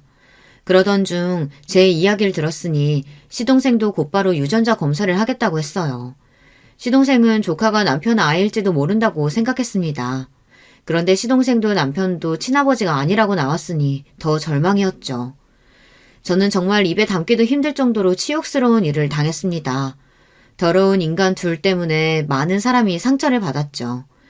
저는 며칠 전 이혼 확정을 받았어요. 하지만 아직 이혼 소송 중입니다. 물론 불륜 사실은 인정됐지만 위자료 소송이 아직 진행 중이거든요. 저를 담당하는 저희 언니가 제가 받을 수 있는 최고 위자료를 두 연념들에게 청구해서 소송이 좀 길어지고 있습니다. 저는 시일이 얼마나 걸리던 끝까지 싸워서 제가 원하는 만큼 다 받아낼 거예요. 이런 저에게 응원의 메시지 댓글로 많이 달아주세요. 여러분의 응원 댓글은 저에게 많은 힘이 될 것 같습니다. 들으시면서도 세상에 무슨 이런 거지 같은 일이 다 있을까 에너지 소비하면서도 끝까지 제 이야기 들어주셔서 감사합니다. 여러분의 가정에는 언제나 평화로운 일만 가득하시길 바랄게요. 여러분, 두 번째 사연 시작하기 전에 좋아요, 구독 꼭 눌러주실 거죠? 그럼 두 번째 사연 바로 시작합니다. 안녕하세요. 저는 언제 이렇게 나이가 먹었나 싶은 70대 중반 사람입니다. 대체 인생이란 건 평생을 뛰어다니며 살다가 누워서 젖은 끝을 볼 때까지 계속 힘든 일들이 생기는 걸까요? 이제 좀 고비 넘겼다 싶으면 또 생기고 살만하면 또 생기고 이 나이쯤 되면 그런 일은 없을 줄 알았던 제가 너무 순진했네요. 제 또래분들은 늘상 정신 똑바로 차리고 누구한테도 빈틈 보이지 말고 잘 살아가시길 바랍니다. 저는 겨우겨우 망신은 면했지만 아직 상처가 아주 아리게 남아있거든요. 전 어릴 적에 엄마 아버지 없이 자라서 친척 집에 맡겨져서 힘들게 자랐습니다. 그래도 형제들이 많아서 그런지 서로서로 의지하며 지냈어요. 전쟁 중에 엄마 아버지와 큰오빠까지 먼저 갔지만 그래도 제 바로 위에 있는 언니가 저를 엄마처럼 챙겨줬죠. 을순아, 이제 언니만 잘 따라다녀. 알았지? 정신 똑바로 차리고 살아야 해. 엄마 아버지 안 계시니까 우리끼리라도 똘똘 뭉쳐서 잘 살아가야겠는다고. 우리는 7남매였는데 장남이었던 큰오빠 아래로 줄줄이 언니들이 있었고 중간에 작은 오빠도 있었어요. 그런데 오빠가 잘못 먹어서 그런지 늘 비실비실거렸고 언니들은 그런 오빠를 늘 걱정했답니다. 막내인 저는 뒷전으로 밀려났었는데 그나마 여섯째인 영순 언니가 주먹만한 밥이라도 갖고 와서 저를 떠먹여주곤 했답니다. 하지만 그렇게 힘들게 살던 중 우리는 큰 사건을 겪고 말았어요. 이때 우리는 어촌에 살고 있었는데 그 당시 일은 70대가 된 지금도 아주 선명하게 기억이 납니다. 바로 우리 작은 오빠, 그 마르고 병약하고 못 먹어서 늘 말라있던 명수 오빠가 말이에요. 끔찍한 사고를 당하게 된 거예요. 그때 동네 아주머니들이며 배 타고 나갔던 아저씨들까지 난리가 났었어요. 아이고, 요 앞에 김씨네 집 앞에 그 하천 말이야. 거기 물살이 세서 얼마 전에도 어린애 떠내려갔잖아.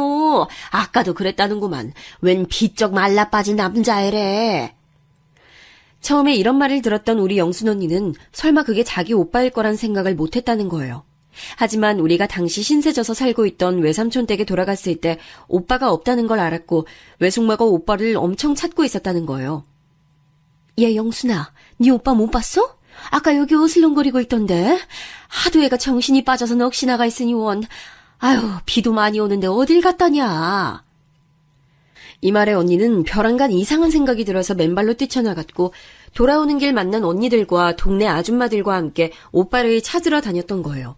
하지만 끝끝내 우리 오빠는 우리 곁으로 돌아오지 못했으며 동네 사람들이 떠들어댔던 그 하천에 휩쓸려간 남자애가 우리 오빠라는 것을 확인하게 됐어요. 그때 언니들과 저는 엄마, 아버지와 큰오빠를 전쟁 중에 떠나보낸 지 그리 오랜 시간이 흐른 뒤도 아니었어요. 한 5년쯤 됐을까요? 외삼촌네 집에서 신세지며 살며 밥 많이 달란 소리도 못하고 늘 숨죽여 눈치 보며 살던 때였지만 그때만큼은 숨죽여 있을 수가 없었어요. 그렇게 정을 많이 주지도 못하고 늘 골칫덩이였던 작은 오빠였지만 그 얼빠진 오빠, 나에게 늘 동생처럼 바보 같은 소리만 하던 어수룩한 오빠가 참변을 당했다니 어린 저도 가슴이 찢어져서 견딜 수가 없었어요. 하물며 누나들이었던 제 위에 언니들은 늘 그렇게 말라 빠지고 눈만 퀭하게 튀어나와서 침만 질질 흘리는 남동생을 너무 안쓰러워했었어요. 그런데 그런 일을 당했으니 모두들 밤이면 이불깃을 붙잡고 울음을 참다가 급기야 통곡하기 일쑤였습니다. 그땐 흉흉한 세상에 다 같이 모여 살며 매일매일 사건인 날들이었다지만 그래도 사람이 죽고 가족이 행방불명되고 별 사건이 터지고 있으니 누구 하나 제정신이기 힘들었어요. 이땐 엄하디 엄했던 외숙모조차도 우리한테 뭐라고 하진 못하시더라고요. 전쟁을 치르고 난 뒤 다들 싸나워 있어서 그런지 외숙모는 우리 남매들을 얼떨결에 떠맡아 놓고 더더욱 불안이 많고 괴롭히기도 했어요. 하지만 이때만큼은 그런 내색이 없더라고요. 아무래도 이유가 있었거든요. 당시 외숙모가 낳은 남자아이가 있었는데 사흘도 버티지 못하고 그만 세상을 떠났어요. 그래서 본인도 많이 힘들고 슬퍼할 때라 우릴 그냥 놔뒀던 것 같아요. 이땐 정말 뭐 때문인지 몰라도 툭하면 한 달에 한 번 정도는 건너 줄줄이 초상이 이어지곤 했어요. 저는 갈수록 이렇게 우울하고 어둡고 슬픈 기억이 있는 동네를 떠나고 싶어지더군요. 결국 몇 년 더 살다가 각자 우리는 다른 지방으로 넘어가게 됐답니다. 큰언니는 군인을 만나서 결혼했고 다른 언니들도 일찍이 시집들을 갔어요. 저만 끝까지 버티다가 느지막이 시집을 갔는데 하여간 인생이란 숨 쉴 틈을 주지 않더군요. 결혼할 때 돈 한 푼 없이 왔다며 시어머니한테 아주 모진 시집살이를 당했거든요.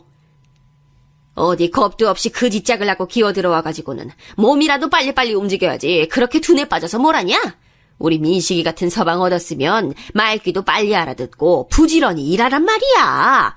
아유, 어디서 저런 못난 일을 얻어갖고 와가지고 아유, 동네 데리고 다니기도 창피해 하죠. 우리 어머니는 정말 너무 독하신 분이었어요. 당시 만두집을 하고 계셨는데 장사가 썩 안 되는 집이었고 얼굴에 곰보가 있는 시누이 때문에 늘 맘고생이 심하셨거든요. 그런 화풀이를 늘 저한테 해대셨던 거죠. 게다가 시누이 역시 얼굴 때문에 기차게 욕을 들어먹었는지 늘상 화가 어지간히 많은 사람이었어요.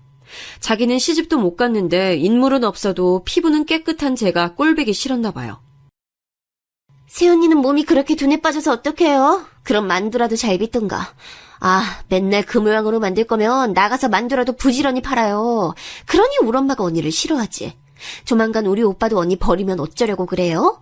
우리 오빠 얼마든지 세상가 갈 수 있는 사람이에요. 정신 똑바로 차려요, 네? 맨날 저에게 독한 말을 퍼부어대던 시누이는 나중에 용케도 동네 아저씨가 소개를 시켜줘서 시집을 갔어요.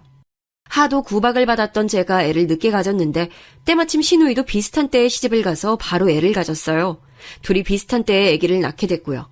이때도 어머니는 무지막지한 차별을 하시며 본인 아들을 옆에 앉혀두고도 제게 막말을 퍼부으셨어요. 우리 명자는 애 놓느라 아주 고생했는데 내가 가서 챙겨주지도 못하니까 돈도 좀 주고 뭐 좀 갖다 줘야겠다. 애미 너는 얼른 애 업고 나와서 솥도 찌고 팔고 부지런히 움직여. 네 서방 등골만 맨날 그렇게 파먹고 빈대처럼 기생하면서 사는 거 아니야. 옛날 여자들은 너같이 안 살았어. 너처럼 서방 떡에 호강하는 애가 어딨냐? 이처럼 비슷한 시기에 애를 낳고 둘 다 얼굴이 뽀얘져서 팡팡 부어있는 산모들을 둘을 나누고 어머니는 본인 딸에게는 그렇게 좋은 거 갖다 먹이겠다고 애를 썼어요. 저는 늘 만두 부스럭이나 주워 먹게 놔두고 만두국 끓여 먹는 것도 낭비라면서 엄청 타박을 했습니다. 저도 사람인지라 이런 생활을 평생 할 엄두는 안 나더군요. 툭하면 손찌검 해대고 막말을 해대던 남편이었지만 저도 무슨 정신이었는지 한번 큰 다짐을 하고 말을 꺼냈어요. 남편은 적잖이 놀라더니 의외로 그렇게 하겠다고 하더라고요. 나 어머니랑 맨날 이 좁은 가게 뒷방에서 같이 살고 있다 보니 정말 미칠 것 같아요. 이대로면 언제고 우리 애들 데리고 도망갈지도 몰라요. 당신이 잘 생각해봐요. 코딱지만한 집이라도 얻어서 따로 나가서 좀 삽시다. 네? 알겠어. 내가 어머니랑 한번 상의해 볼게. 아무래도 남편은 이때 자기도 저에게 미안해서 허락을 해줬을지도 모르겠어요. 제가 둘째 아들을 낳은 지 얼마 안 돼요. 남편이 다방 아가씨랑 놀아났다는 사실을 저에게 걸렸었거든요. 우여곡절 끝에 코딱지만한 집으로 옮겨 살게 됐지만 그 뒤로 저는 애들을 업고 부지런히 식당 일도 했었고요. 애들 키우는 내내 없이 살게 하지 않으려고 손에 닿는 대로 일을 했어요. 솔직히 껍데기만 같이 살고 있는 남편이라곤 하지만 아내로서 도리는 다하려고 노력했답니다. 새벽같이 저도 애들 챙겨서 일하러 나가면서도 남편 아침밥과 도시락을 싸줬으니까요. 그렇게 알토란같이 모은 돈들을 가지고 우리 영순 언니가 알려준 정보대로 집을 조금씩 늘려가기 시작했어요. 우리가 살던 집에 세를 줘서는 그 작달만한 집을 나누고 또 나누고 나눠서 대체 몇 명이 살았는지도 모르겠어요. 그렇게 조금씩 돈을 받고 늘리고 하다 보니 지방이라 그렇게 돈이 많이 안 붙긴 했지만 재산이 점점 늘어나더군요. 아마도 전 당시에 상당히 돈에 한이 맺혔던 것 같아요. 물론 돈이 다 해결해 줄 거란 생각은 하지 않았지만 돈이 생기니 저를 무시하던 이들도 함부로 칼자루를 휘두르지 못하더군요. 대표적으로 가장 태도가 변한 건 신우이였어요. 저기 세훈이, 그렇게 돈이 많다면서요? 오빠 얘기 들어보니까 언니가 아주 알짜배기 땅 부자라며. 에이, 그거 다 우리 오빠 돈으로 불리고 키운 거 아니에요? 우리 오빠 아니었으면 언니가 그렇게 돈 못 불렸지.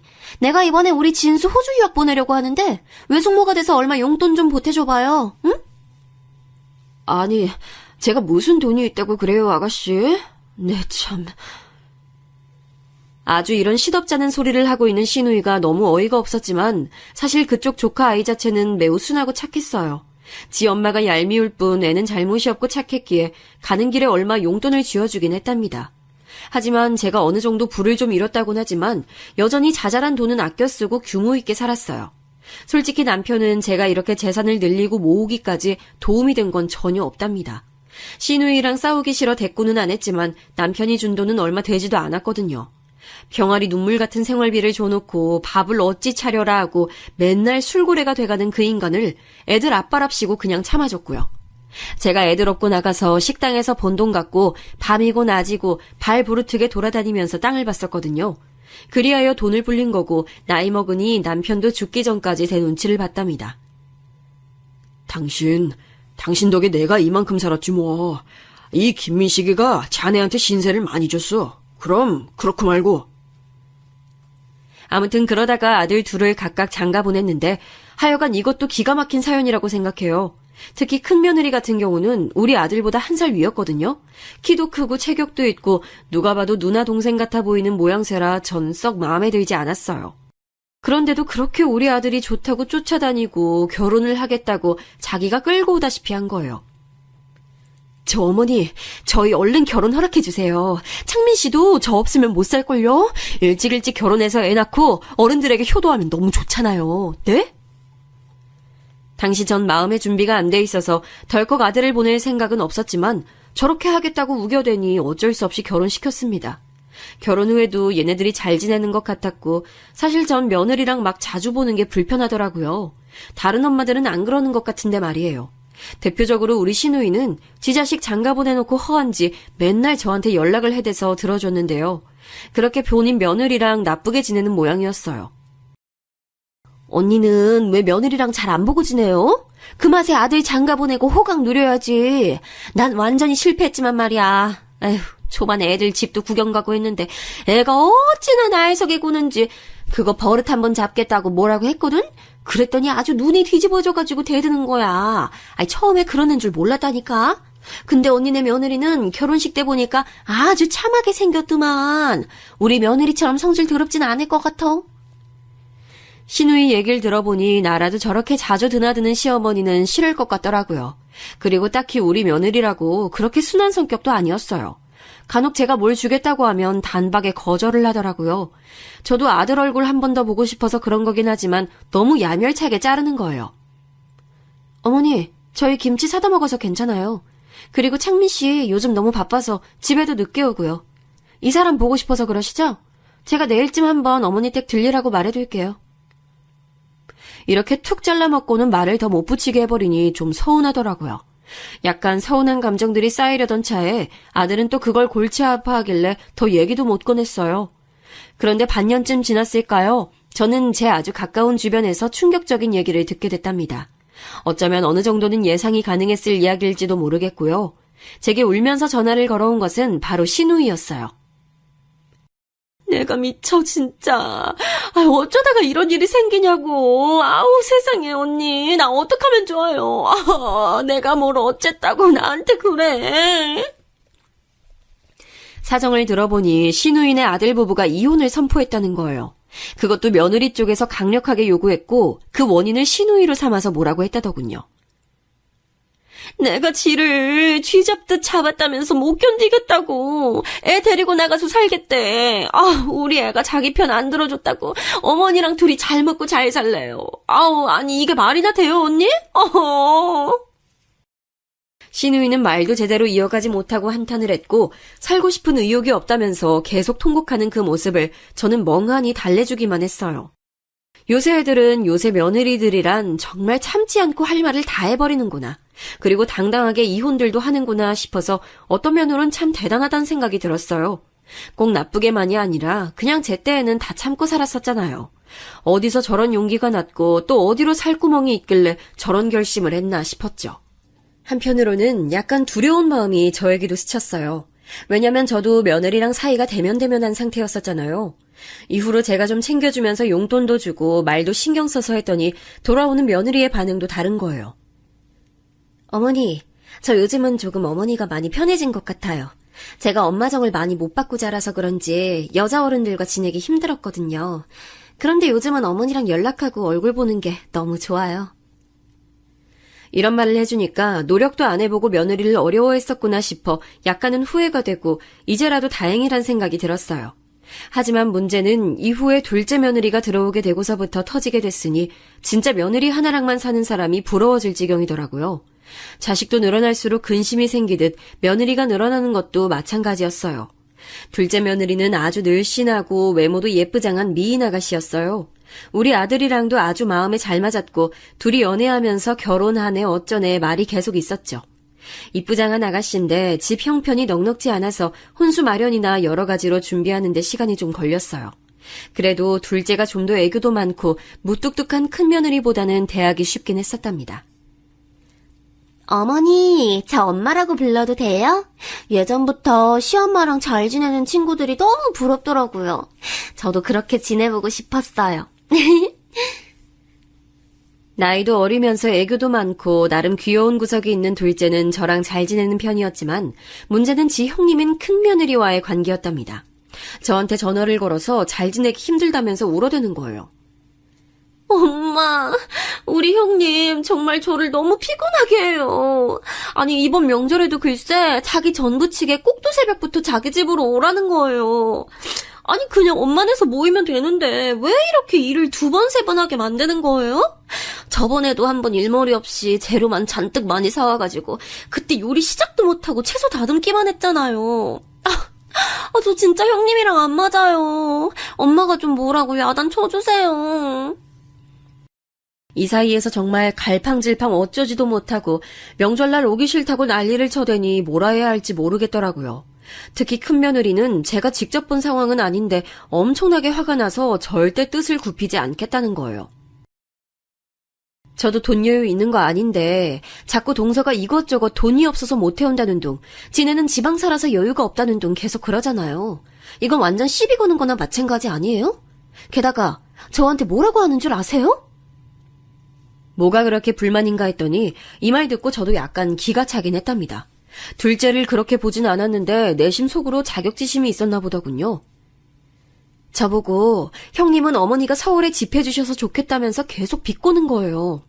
자기는 애 이제 막 낳고 지방에서 왔다 갔다 하느라 얼마나 힘든 줄 아냐고요. 아니 그게 제 잘못이에요 어머니? 그러면서 애 데리고 먹을 거 싸갖고 오는 거 힘들다고 저보고 좀 다 하면 안 되냐는 거예요. 진짜 저보다 적당히 어린 것도 아니면서 아주 버릇이 없어요. 큰며느리는 씩씩거리면서 지 동서를 집에 들이기 싫다는 투로 말을 하더군요. 둘째에게도 연락해서 슬그머니 떠봤더니 당연히 서울에 지내는 집을 안 사줘서 불만이란 얘기를 하진 않았어요. 그런데 대책에 지 형님 욕을 하면서 죽어도 명절 때 안 올 거라고 하는데 진짜 속이 답답하더라고요. 아들들한테 연락해보니 다들 가운데서 죽겠다는 소리만 하고요. 도저히 안 되겠어서 그냥 다들 싹 다 불러드렸어요. 아주 입들이 툭 튀어나와서는 씩씩거리면서 왔더라고요. 전 숨을 크게 들이쉬고 말했고 제 말에 며느리 둘 다 눈이 빠질 듯이 동그래져가지고 절 쳐다보더군요. 니들 사정 잘 알았다. 이러니 저러니 해도 내가 옛날 얘기를 해야겠어. 나도 니들만 할 때 형님 동서들 사이에 껴서 보통 힘들게 산 게 아니야. 시어머니도 아주 독살맞게 괴롭혔고 명절 때만이 아니라 아무 날 아닌 때도 끌려가서 밥하고 수발 들고 그랬어. 니들한테 내가 그러라고 하기랬냐, 뭐랬냐, 어? 아이, 제발 그렇게 요란스럽게들 싸우지 좀 말고, 며느리 둘밖에 없고, 시어머니 얼굴 볼 일이 명절밖에 없으면, 감사한 줄 알면서들 살아, 응? 그러면서 저는 준비해두었던 봉투를 각각 며느리들에게 건넸어요. 둘 다 이게 뭐냐는 얼굴로 저를 쳐다보길래 알면서 뭘 그러냐는 말을 바로 이었답니다. 돈이지 뭐야 이게. 싸우지들 말고 돈 없다고 죽을 상 인상 쓸지들 말고 니들 며느리로 살고 살림 꾸리면서 사느라 고생들 하니까 용돈 해놓으라고 준 거야. 그러니까 우는 소리 하지 말고 적당히들 잘 살아. 알았어? 이때 전 봉투에다 각각 300만 원씩 넣어서들 줬어요. 많으면 많고 적다면 적은 돈이었지만 잠잠하게 하는 데에는 돈이 최고란 생각이 들더군요. 결국 얘네들 꽁기꽁기해서 서로 돈 없다고 징징대는 걸 보니 그걸로 틀어막는 수밖에요. 둘 다 곧장 바로 받긴 민망했는지 입은 여전히 나와 있었지만 둘째는 대충 봐도 콧구멍을 벌렁거리는 것이 기분이 좋아 보였어요. 네, 엄마. 감사히 잘 쓸게요. 그런 것 때문에 그런 건 아닌데. 감사합니다. 큰며느리도 나중에 저한테 고맙다고 문자를 보내왔더라고요. 장문으로 쭉쭉 보내왔길래 그런가 보다 하고 말았어요. 하지만 다음날 저녁쯤 저는 아주 황당한 내용의 문자를 한 통 받아보게 됐답니다. 그 문자를 읽고 뒤통수가 뜨거워지다 못해 익을 만큼 달아올라서 내가 뭘 본 건가 싶었어요. 그리고 제가 읽고 있는 사이에 급작스럽게 그 메시지는 알아서 삭제돼 버리더군요. 누군가 읽었다는 걸 알고 그리고 잘못 보냈다는 것을 알고 저렇게 지워버린 거예요. 대체 어머니 세대 때 얘기를 우리한테 하면 어쩌라는 거야? 뭐 그럼 그때처럼 가 쓰고 말 타고 다니던지. 하여간 너무 꼰대 같아 어머니는. 이렇게 적혀있던 메시지였고 대체 누구한테 보내려고 했던 건지 모르겠지만 큰며느리는 단톡방에 이 메시지를 올렸다가 곧장 지워버렸어요. 제가 읽었을 거라고 상상을 못하는 건지 아니면 그렇게 생각하고 싶지 않은 건지 몰라도 아무튼 조용하더군요. 전 너무 아연실색해서 애들 장가 보내고 하던 즈음 세상을 떠나버린 남편 생각까지 나는 게 아니겠어요. 살면서 늘 징글징글하게 느껴지던 인간이었고 세상을 떠나던 순간에도 떠나고 나서도 딱히 그 인간 생각이 나본 적이 없었어요.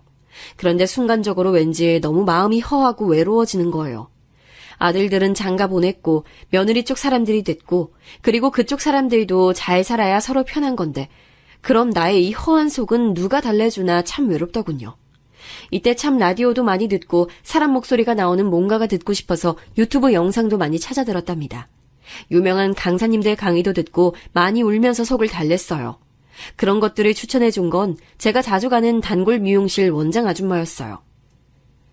아이고, 나는 무자식이 상팔자라고 생각해. 일찍이 우리 애 아빠랑 이혼하고 애들도 다 시집 장가 보내놓고 연락 딱 끊었어. 내가 원래 아들, 딸이랑 사이가 별로 안 좋아. 어릴 적에 내가 잠깐 걔네 놔두고 나갔었거든. 커서도 연락해서 얼굴도 보고 내가 용돈도 주고 결혼식도 가고 했는데 그렇게 한이 많은가 봐.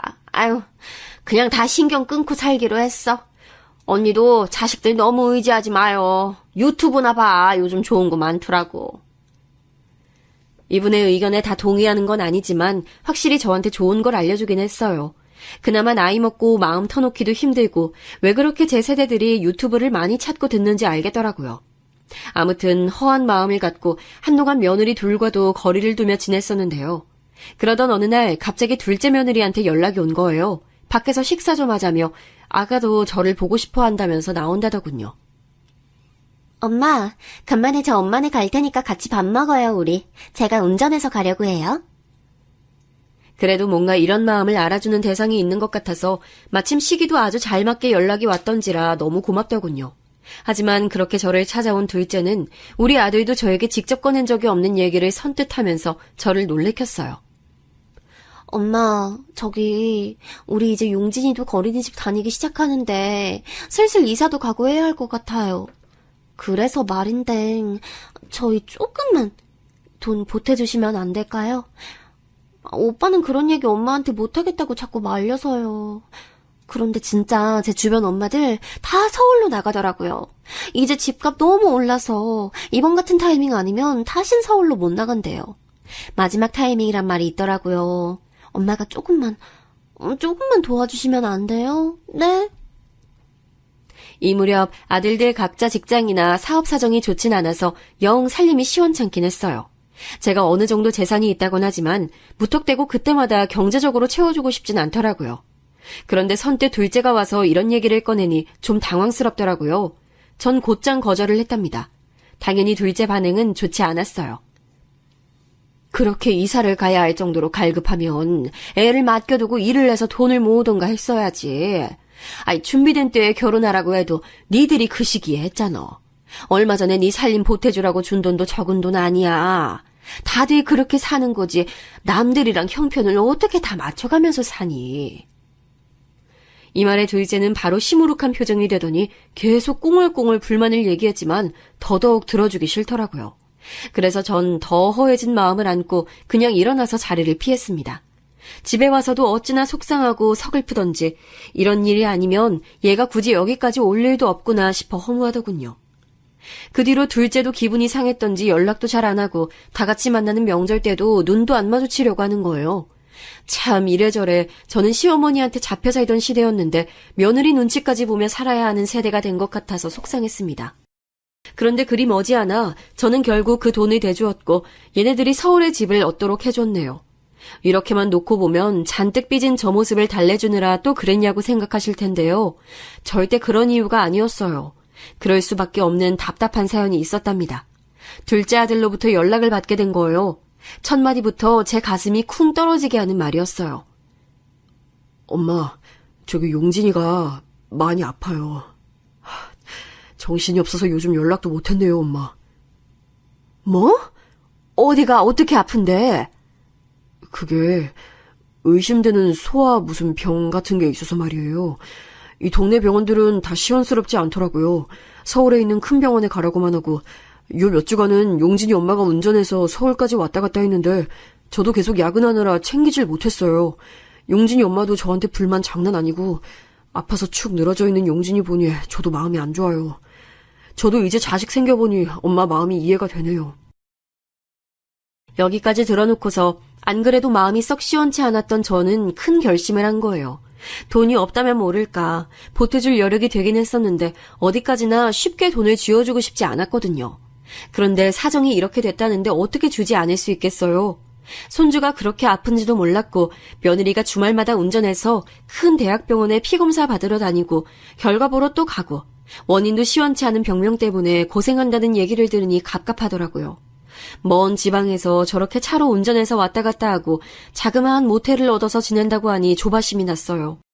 결국엔 서울에 집을 얻어줬고 둘째네 애들 다 와서는 나란히 저에게 인사를 하더군요. 일단 둘째 며느리는 마냥 그렇게 울기만 하면서 저한테 고맙다고 하는 거예요. 엄마, 너무 감사해요.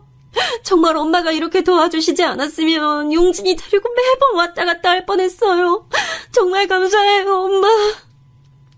그래, 난 그런 일이 있었는지도 몰랐어.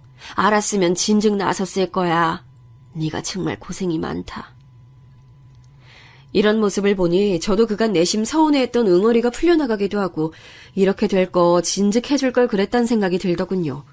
그리 대단하게 넓고 좋은 곳도 아니고 24평 정도 되는 작은 아파트를 얻어줬거든요. 그렇게 다니는 중에 손주도 정확히 검사를 거치면서 특별한 병은 아니고 그저 열치레를 했다는 것만 알게 됐고요. 이때 완전히 안심을 하게 되면서 이제 정말 우리 가족들이 행복하게 사는 날만 남았다 싶었어요. 그래서 다 같이 둘째네 집에 모여서 한번 식사도 했는데 한 가지 걸리는 것은 이때 큰며느리의 반응이 약간은 시큰둥해 보였다는 거예요. 사실 이러저러한 사정에 있어서 둘째네 집을 서울로 얻어준 건데 그냥 제 느낌인지 모르겠지만 좀 서운해 보이더군요. 어머, 용진이 일이 있어서 집을 얻어주셨던 거예요? 그렇구나. 아니 저는 저번에 이 사람이 사업 확장한다고 얘기했을 때 아니에요, 어머니. 별 얘기 아니에요. 이 부분이 저로서는 조금 걸리는 게 큰아들이 부업으로 뭔가를 해보고 싶다고 제게 말한 적이 있었어요. 그때 큰며느리까지 집에 찾아와서는 부부끼리 같이 해보려고 하는데 자금이 부족하다 했었거든요. 그때 저는 너들끼리 알아서 해결하라고 거절했었고 얘네들도 그럭저럭 수긍을 했었답니다. 그 뒤에 이렇게 된 배경을 보고 내심 그때 생각을 하고 있었나 봐요. 아무튼 서운하게 생각해도 별 수 없고 다 사정에 따라 인생이 이렇게 흘러간다고 여기기로 했어요. 하지만 인생은 여전히 저에게 녹록지 않았으니 도통 이제 괜찮다, 쉬어가도 된다며 안심을 시켜주질 않더라고요.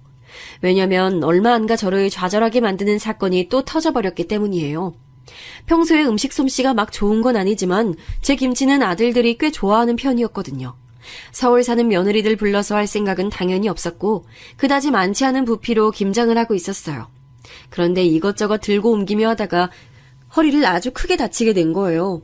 이때 급한 대로 근처 사는 아줌마며 미용실 아줌마며 닿는 대로 다 연락을 해서 응급실을 갔어요.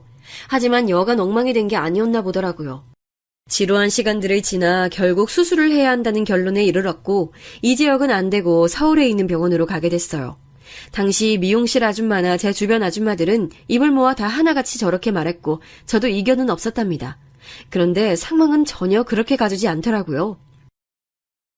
언닌 뭐 걱정할 게 있어? 노년에 돈도 있겠다. 아들들이 있고 며느리들이 있고 다들 그 좋은 서울집에 살고 있겠다. 아이 거기서 떵떵거리면서 병원에서 요양하면 되는 거 아니야. 아우 부러워. 우리 애들은 내가 전화하면 받지도 않고 그렇게 돌려버리더라고. 아우 자식 농사를 언니처럼 지어야 했어. 그래야 늙어서도 큰 소리 땅땅 치고 살지. 그런 말을 들으면서 내심 그렇게까지는 아니라고 생각했지만 아들들이 저를 데리러 왔을 때 흐뭇한 마음도 있었어요. 며느리들이야 살림하고 애 챙기느라 못 오긴 했었지만 당연히 서울 쪽으로 올라가면 저를 신경 써줄 거라고 생각했답니다. 그런데 제가 있는 곳으로 면회를 놓은 며느리 둘은 평소 제가 그들에게 각각 따로 갖고 있었던 서운함을 다 잊어버릴 정도로 황당한 장면을 제게 보이더군요.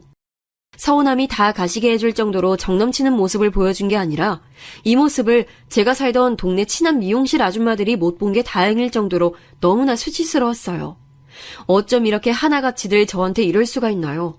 저의 거초나 간병을 두고 나온 화제를 듣자마자 둘 표정이 싹 변하더군요. 그러면서는 말 많은 둘째가 먼저 소리를 내는 거예요. 형님이 간병하세요. 아직 애기 없으시잖아요. 저 용진이 아직 여기저기 아픈 데 많고 신경 써줄 데 많아서 안 돼요. 형님이 어머니 봐주세요. 그러자 큰며느리는 도끼 눈을 뜨면서 바로 둘째를 노려보는 거예요. 동서, 지금 말장난해? 언제는 엄마 거리면서 서울집 받아낼 땐 언제고 무슨 이제 내외하듯이 어머니 소리 하는 거야. 나보고 모시라고? 자기 진짜 웃기다. 내가 애 낳기 싫어서 안 낳았어? 어쩜 그렇게 말을 버르장머리 없이 해? 노인네 모시려고 하니까 아주 눈 뒤집어져서 뵈는 게 없어? 애 있는 게 벼슬이야?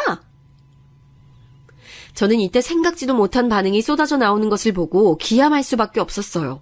그렇지 않나요? 순간적으로 머릿속에 마치 사진을 찍어둔 양 제가 우리 동네 아줌마들한테 자식들 얘기를 했던 장면들이 휙휙 지나가더라고요. 대놓고 자랑은 아니지만 그래도 은근히 자랑으로 여기며 그런 마음을 적당히 숨겨가며 아들 며느리 자랑을 했던 모습들이 떠올라 더 얼굴이 뜨거워지고 심장은 쿵쿵 뛰고 수치스러움이 밀려오기 시작했어요. 형님이야말로 말장난 하시냐고요. 저 용진이 돌보고 챙기고 얼마나 아침에 눈 뜨자마자 바쁘게 사는지 모르시잖아요.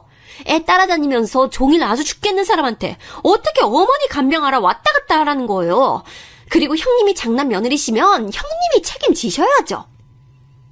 이렇게 쏟아내는 둘째 며느리 반응에 큰 며느리는 팔을 걷어붙이며 아주 뛰어들 기세로 반박하더군요.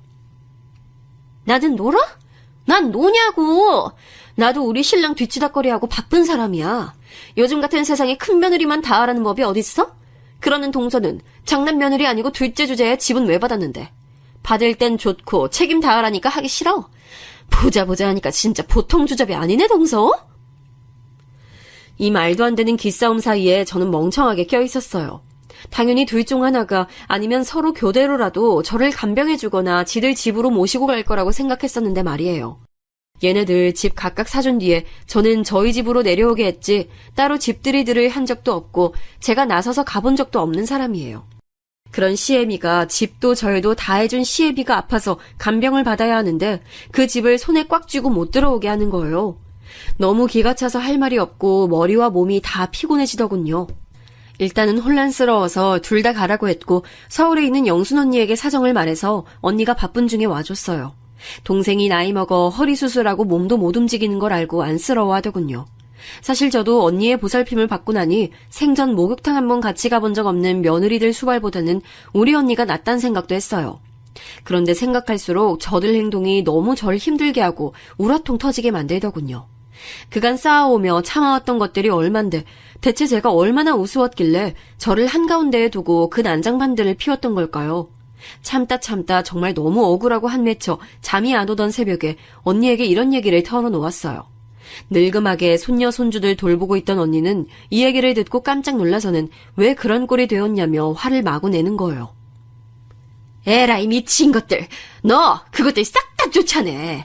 안 그래도 시이모가 왔는데 코빼기도 안 내비치고 있는 내내 전화 한 통도 안 한다 싶었다. 아이 그것들은 너한테 집 받아서 살 자격들이 없어. 올 때 갖고 온 것도 없는 것들이 주제에 서울집은 달라 해서 사주고 넣어줬더니 이거 간병하느라 얼마나 모신다고 그 앞에서 싸워들? 아우 참나. 야, 은혜를 모르는 것들이 있다지만 그것들은 정말 독하다. 그것들 더 놔뒀다간 네 재산 홀랑 까먹고 너 갖다 버릴 것들이야. 다 쫓아내버려. 양아치 같은 것들. 이 말을 듣고 있자니 너무 기가 막히고 더 배로 화가 나서 아들들에게 전화해서 슬슬 사정들을 떠봤는데요. 이거 참 가관이더라고요. 역시 하나를 보면 열을 난다고 웬만한 얼간이들이 우리 며느리들 같은 짓을 하진 않죠. 알고 보니 큰아들은 저에게 너무 미안하고 지 엄마가 안쓰러워서 며칠 집에 모셔오려고 했다는데 큰며느리가 극구 반대를 하는 바람에 어마어마하게 싸웠다는 거예요. 엄마, 내가 면목이 없어. 진짜 이럴 줄 몰랐어, 이 사람. 아니, 어떻게 그럴 수가 있어? 나 너무 실망스러워. 내가 처가댁 처자나 처남을 얼마나 챙겨줬는데 나도 배신감 장난 아니야. 아들은 이런 모습으로 자기 부인에게 너무 화가 나서 냉전 중이라 하더군요. 큰며느리는 그러던지 말던지 절대 시어머니를 집에 들이지 않겠다며 신신당부를 했다고 들었고요. 그런 얘기를 들을수록 이전과는 절대 같은 모습으로 이것들을 둘 순 없겠더군요. 언니네 집에 며칠 있으면서 전 몇 번이나 숨을 고르며 며느리들에 대한 생각을 또다시 고치고 또 고치고 그렇게 일을 갈게 됐습니다. 와중에 둘째 아들에게 전화를 걸었더니 이 녀석은 아예 다른 문제로 고민을 하고 있던 중이었더군요. 다른 것도 아니고 지 마누라 때문에 말이에요.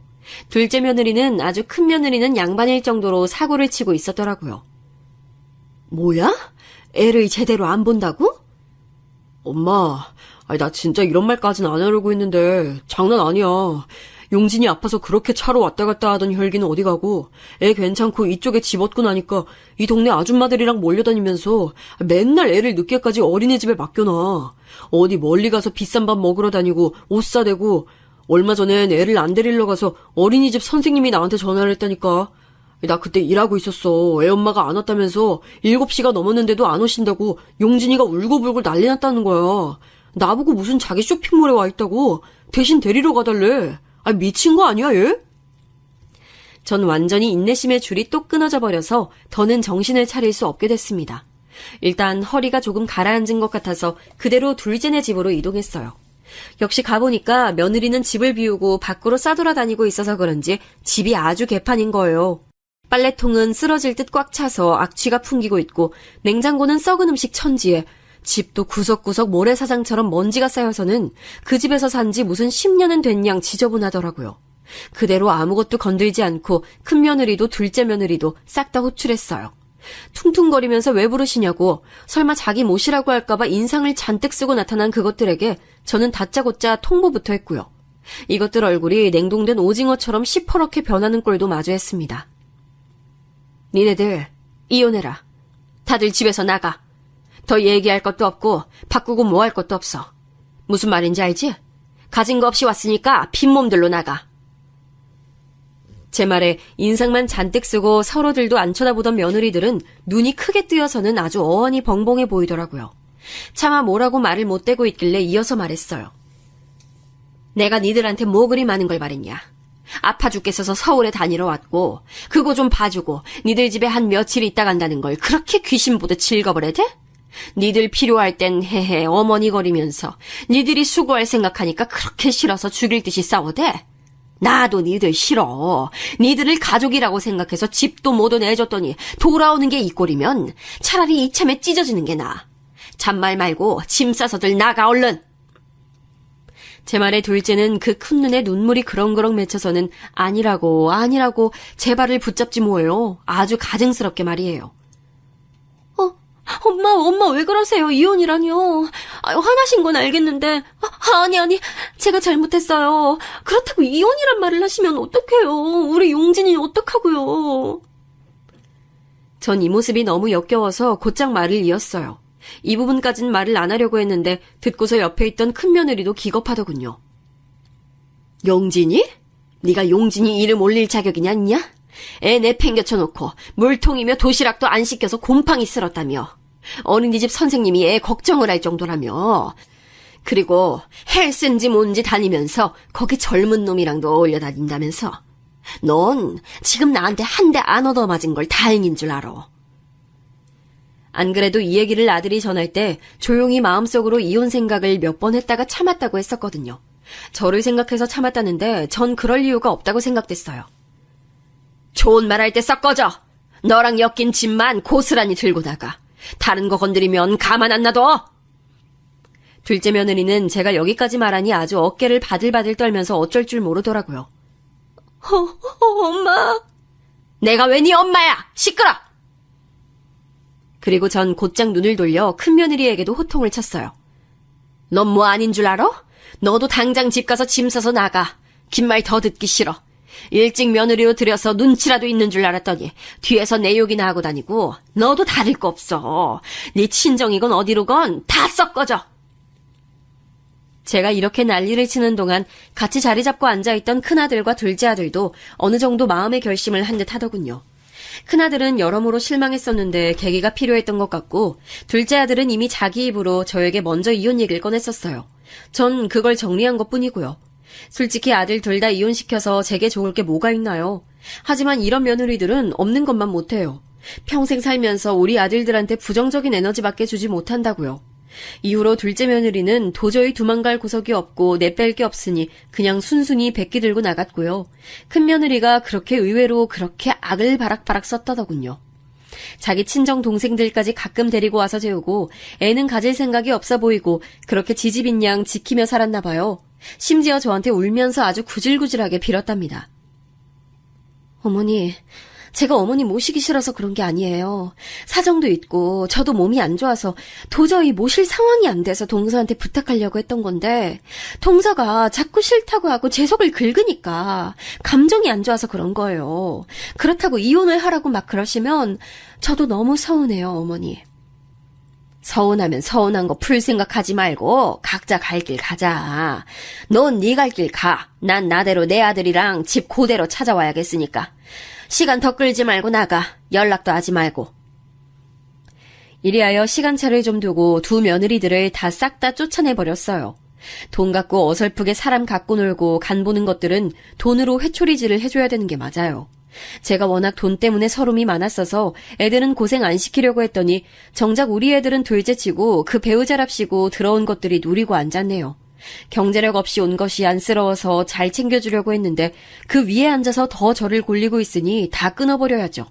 다시는 어떤 구석으로든 엮이고 싶지 않은 망할 것들이에요. 나중에 아들들한테 며느리라는 것들 근황을 들었는데 큰 며느리는 아주 지네 친정 식구들이 돌아가면서 전화를 걸어대며 우리 아들한테 빌고 있다나 봐요. 좁아터진 닭장 같은 집에서 다시 모여 살게 생겼다며 우리 누나, 우리 언니 좀 봐달라고 말이에요. 이 얘기 들으니 더 어이가 없을 뿐이고 지난달에 듣게 된 둘째 며느리 근황은 더 기가 막힌답니다. 아픈 애며 지 남편이며 놔두고 젊은 남자랑 돌아다니더니 그 남자가 글쎄 이혼 얘기 도는 거 알자마자 대차게 버렸다더군요. 이것들이 감히 저한테 전화질을 못하고 만만해 보이는 우리 아들들한테 전화해서 울고 짜고 비굴하게 빌어대고 있나 봐요. 저는 손주 문제 때문에 둘째 아들과 살림을 합치기 위해 이곳에 올라왔고 큰아들은 기존에 살았던 집을 정리하고 새로운 터로 이사를 갔어요. 해결할 것들이 좀 남아있긴 하지만 며느리 둘 다 쳐낸 거 생각하면 큰일도 아니고 아무쪼록 시간이 모든 걸 잘 해결해주기만을 바래요.